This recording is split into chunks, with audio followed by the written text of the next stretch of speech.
नमस्कार दोस्तों, आज मैं आपको एक बहुत ही खास चैनल के बारे में बताने जा रहा हूं जो सिर्फ सच्ची कहानियों को समर्पित है। यहां आपको कोई काल्पनिक कहानी नहीं मिलेगी, बल्कि वो घटनाएं मिलेंगी जो वास्तव में हुई हैं। हमारे चैनल पर आपको मिलेंगी वो कहानियां जिन्होंने इतिहास को बदल दिया, वो व्यक्तित्व जिन्होंने दुनिया को हिला दिया, और वो घटनाएं जो आज भी हमारे जीवन को प्रभावित करती हैं। हर कहानी गहरी रिसर्च के साथ तैयार की जाती है ताकि आपको सच्चाई का एहसास हो सके। जब आप पूरी कहानी सुनेंगे तब आपको पता चलेगा कि वास्तविकता कितनी शक्तिशाली होती है।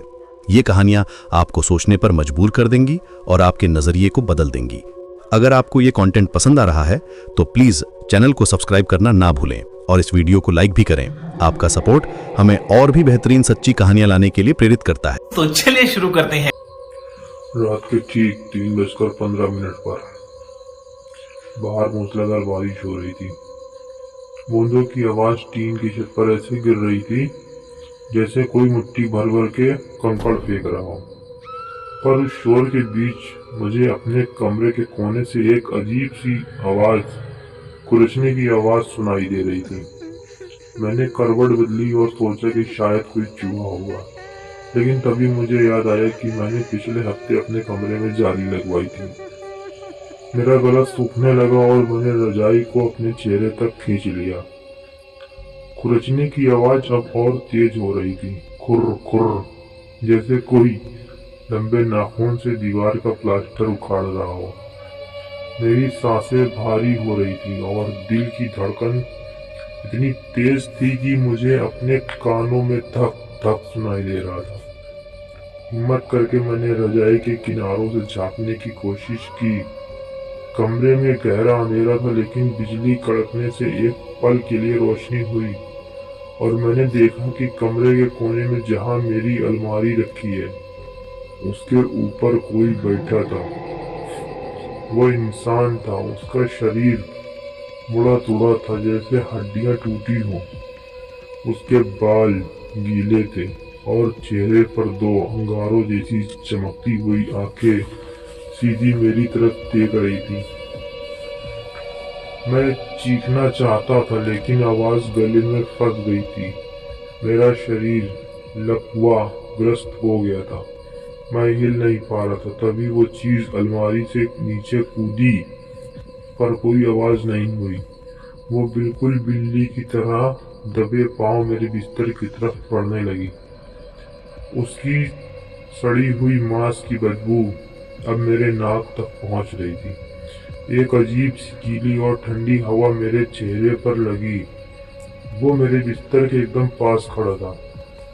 मैंने अपनी आंखें बंद कर लेना चाहता था, पर डर के मारे मेरी पलकें झपक ही नहीं रही थी। उसने अपना लंबा और सड़ा हुआ हाथ मेरे रजाई की तरफ बढ़ाया। उसके नाखून काले और नुकीले थे। जैसे ही उसने रजाई को छूना चाहा, मेरे फोन की घंटी बजी और वो साया एक झटके में बिस्तर के नीचे घुस गया। मैं हांफता हुआ उठा और फोन देखा। मेरी माँ का फोन था। मैंने कांपते हाथों से फोन उठाया और बोला, हेलो। इधर से माँ की आवाज आई, बेटा दरवाजा मत खोलना। पुलिस का फोन आया था कि एक पागल कैदी भागा है जो लोगों के घरों में घुसकर छिप जाता है। मेरा खून जम गया क्योंकि मैंने अभी तक घर का मुख्य दरवाजा चेक नहीं किया था। लेकिन तभी बिस्तर के नीचे से भारी और फटी हुई आवाज आई, माँ झूठ बोल रही है।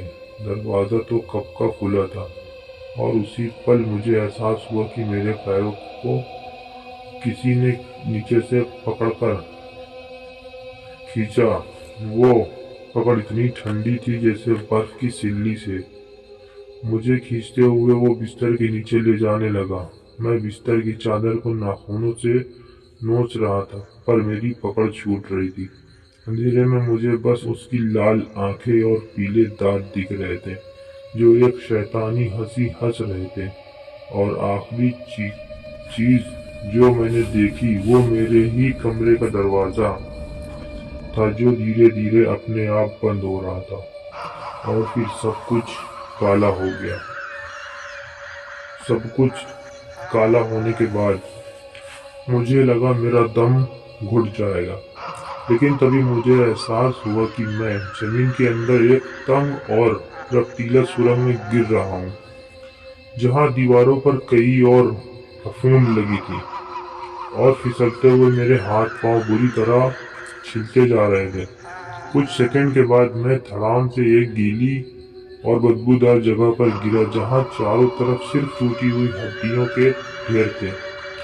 अंधेरा इतना घना था कि मुझे अपनी नाक भी नहीं दिख रही थी, पर वो सड़ी हुई सांस की आवाज अभी भी मेरे कान के पास आ रही थी। खे खे खे।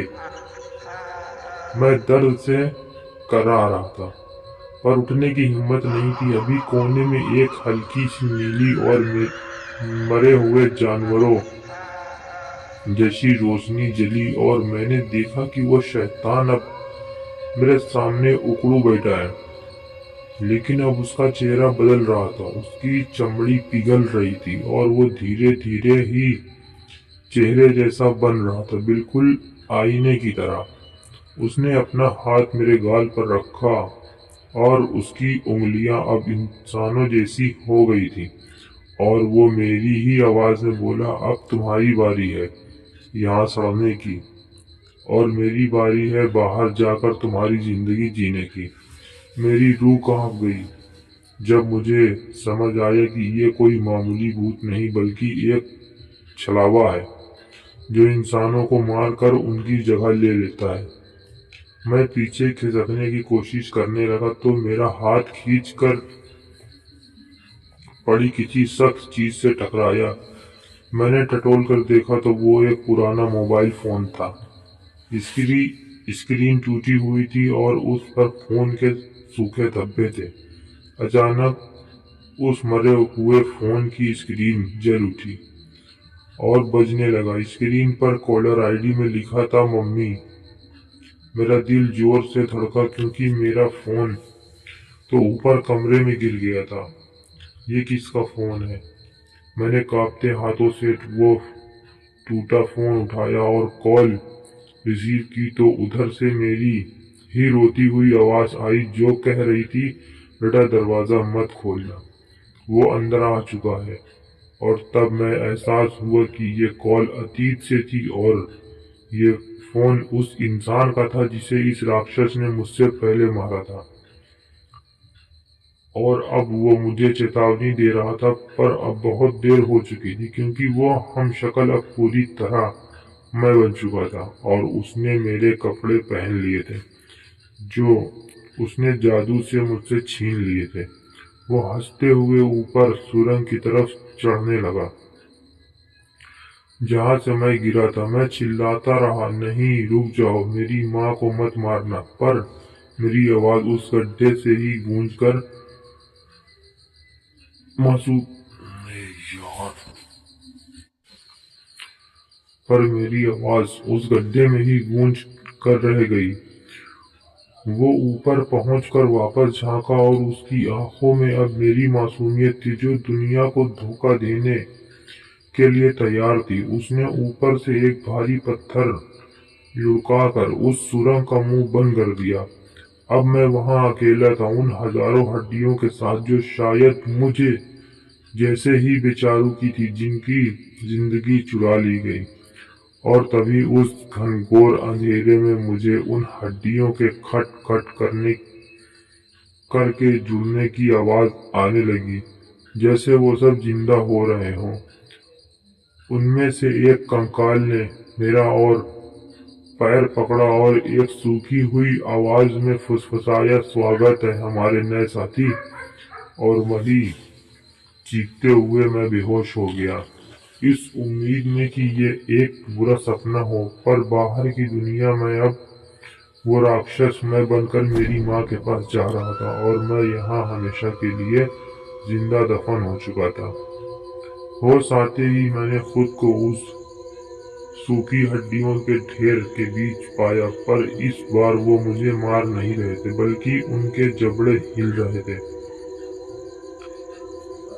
और एक साथ हजारों मुर्दा आवाजें मेरे दिमाग में गूंज रही थी कि शांत रहो वरना वो सुन लेगा।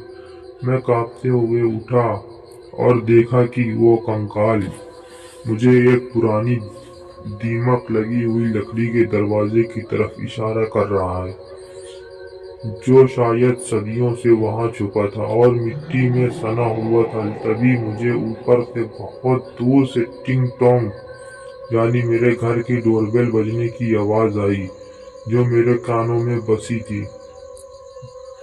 किसी बम की तरह फटी, क्योंकि मैं जानता था कि वो कौन है। वो बहरूपिया मेरे घर पहुंच चुका था। मैं आओ देखा न ताओ और उस सड़े हुए दरवाजे को धक्का दिया, जो टूट कर गिर गया, और सामने एक पतला सा पाइप जैसा रास्ता, जिसमें से गंदे नाले का पानी बह रहा था। मैं उस कीचड़ और गंदगी में रेंगने लगा। चूहों और कीड़ों ने मेरे शरीर को काटना शुरू कर दिया था, पर मुझे दर्द महसूस नहीं हो रहा था, क्योंकि मेरी आंखों के सामने बस मेरी माँ का चेहरा था, जो शायद उस राक्षस के लिए दरवाजा खोल रही होंगी। रास्ता तंग होता जा रहा था और ऑक्सीजन कम होने की वजह से मेरी सिर चकरा रहा था। अचानक मैं एक मैनहॉल के ढक्कन के नीचे पहुंचा, जहां से सड़क की हल्की पीली रोशनी आ रही थी। मैंने अपनी पूरी बची कुची ताकत लगाकर लोहे का भारी ढक्कन हटाया और सड़क पर निकला। बारिश अभी भी हो रही थी और सड़क वीरान थी। मैं नंगे पैर पागलों की तरह अपने घर की तरफ भागा। मेरे कपड़े फटे हुए थे और शरीर पर कीचड़ और खून लगा था। जैसे ही मैं अपने घर की खिड़की के पास पहुंचा और अंदर झांका, तो जो नजारा देखा उसने मेरी धड़कन हमेशा के लिए रोक दी। ड्राइंग रूम में वो शैतान मैं बनकर सोफे पर बैठा था और मेरी माँ उसके लिए ट्रे में चाय लेकर आ रही थी। वो बिल्कुल सामान्य लग रहा था, लेकिन टीवी की बंद स्क्रीन पर उसका प्रतिबिंब दिख रहा था, जो इंसान का नहीं बल्कि उसी सिंह वाले राक्षस का था, जिसने धीरे से माँ के हाथ से चाय का कप लिया और जानबूझकर अपनी उंगली माँ की उंगली से छू दी। माँ को एक झटका लगा, जैसे करंट लगा हो, पर वो मुस्कुरा दी। तभी उस शैतान ने खिड़की की तरफ देखा, सीधे मेरी आंखों में, जैसे उसे पता था कि मैं वहां हूँ, और उसने मुझे देखकर एक ऐसी मुस्कान दी जिससे उसका मुंह कानों तक चिर गया और उसके अंदर से एक लंबी काली जीभ बाहर लटकी। मैं चिल्लाकर शीशा तोड़ना चाहता था, माँ भागो कहना चाहता था, लेकिन तभी मुझे मेरे कंधे पर एक भारी हाथ महसूस हुआ। मैंने सोचा कोई मदद करने आया है, लेकिन जब मैंने मुड़कर देखा तो वहां पुलिस की वर्दी में दो लोग खड़े थे, पर उनके चेहरे पर कोई नक्श नहीं था, न आंखें, न नाक, न मुंह, बस सपाट मांस था। और उनके पीछे पूरी सड़क पर ऐसे ही सैकड़ों बिना चेहरे वाले लोग खड़े थे, जो सब मेरी तरफ मुड़े हुए थे। और तब मुझे उस सुरंग वाले कंकाल की बात याद आई, वो तुम्हें बाहर नहीं जाने देगा। मुझे समझ आ गया कि मैं उस नाले से बाहर नहीं निकला, बल्कि मैं अभी भी उसी जेल के अंदर हूँ और ये दुनिया मेरी नहीं रही। तभी घर के अंदर से माँ की एक जोरदार चीख सुनाई दी और खिड़की के शीशे अंदर से खून का एक बड़ा सा छींटा बन गए। खून का वो छींटा खिड़की पर पड़ते ही मेरा दिमाग सुन्न हो गया और मैंने पागलों की तरह अपनी मुट्ठी से कांच पर वार किया ताकि माँ को बचा सकूं। कांच टूटकर मेरे हाथों में घुस गया और खून की धार फूट पड़ी, लेकिन मैंने जैसे ही कमरे के अंदर कूदा, सब कुछ बदल गया। वहां न माँ थी, न सोफा, न टीवी और न ही वो शैतान, बल्कि मैं वापस उसी बंद और अंधेरे कमरे में खड़ा था जहां से कहानी शुरू हुई थी। बाहर की सड़क और वो बिना चेहरे वाले लोग, सब एक छलावा थे जो मेरे दिमाग के साथ खेल रहे थे ताकि मेरी उम्मीद टूट जाए। कमरे में सिर्फ वो पुरानी अलमारी थी और पलंग के नीचे वही गहरा अंधेरा था। तभी अलमारी का दरवाजा चर्र चर्र करके अपने आप खुला और उसके अंदर कोई कपड़े नहीं बल्कि इंसानी खालें लटकी हुई थी, बिल्कुल ताज़ा उतारी हुई खालें। और सबसे ऊपर मेरी माँ की खाल थी जो अभी अभी मुझसे छीनी गई थी। मैं अपने शरीर को देखने के लिए नीचे झुका तो चीख निकल गई, क्योंकि मेरा शरीर अब मांस और हड्डियों का नहीं बल्कि धुएं और परछाई का बन चुका था। मुझे समझ आ गया कि मैं उस सुरंग में गिरते वक्त ही मर चुका था और अब मैं सिर्फ एक भटकती हुई आत्मा हूँ जिसे उस राक्षस ने अपने जाल में कैद कर लिया है। तभी कमरे के चारों कोनों से उस राक्षस की भारी और गूंजती हुई हंसी आई। अब तुम इस घर का हिस्सा हो, अब तुम ही वो आवाज बनोगे जो अगले किराएदार को डराएगी। और देखते ही देखते कमरे की दीवारें मेरे करीब आने लगी, जैसे मुझे कुचलना चाहती हूँ। मैं चिल्लाया नहीं बल्कि मुझे जाने दो, लेकिन मेरी आवाज अब इंसान की नहीं बल्कि एक जानवर की गुर्राहट जैसी निकल रही थी। दीवार मुझे निगलने लगी और सीमेंट और ईंटों के बीच फंस गया। मेरा दम घुट रहा था पर मैं मर नहीं सकता था, क्योंकि मैं पहले ही मर चुका था। अब मैं बस दीवार के अंदर कैद एक जिंदा चेतना था। और तभी कमरे का दरवाजा फिर से खुला और एक नया आदमी अंदर आया, बिल्कुल मेरी तरह, एक आम इंसान। उसने अपना सामान रखा और बिस्तर पर लेट गया। उसे नहीं पता था कि मैं दीवार के अंदर हूँ। मैंने उसे चेतावनी देने के लिए दीवार को खुरचना शुरू किया, खुर खुर, ताकि वो भाग जाए। पर वो न समझ इंसान उठा और बड़बड़ाया, शायद कोई चूहा है, और वापस सो गया। अब मैं हमेशा के लिए यहाँ कैद हूँ, उस राक्षस का गुलाम बनकर, और हर रात मुझे नए लोगों को डराना होगा जब तक कि वो शैतान उनकी जगह न ले ले। और अगर आप अभी भी ये कहानी सुन रहे हैं और आपको अपने कमरे में कोई खुरचने की आवाज सुनाई दे तो दुआ करना कि वो चूहा ही हो, क्योंकि हो सकता है वो मैं हूँ जो दीवार के अंदर से आपको बचाने के लिए चिल्ला रहा हूँ, खुर खुर खुर खुर। तो दोस्तों, अगर आपको ये टाइम गेट स्टोरीज पसंद आ रही हैं तो चैनल को सब्सक्राइब करना मत भूलिए, वीडियो को लाइक करिए और कमेंट में बताइए कि आप कौन सी कहानी सुनना चाहते हैं। आपके प्यार से ही मिलती है मुझे ऐसी अमेजिंग स्टोरीज लाने की एनर्जी। तैयार हैं समय की यात्रा के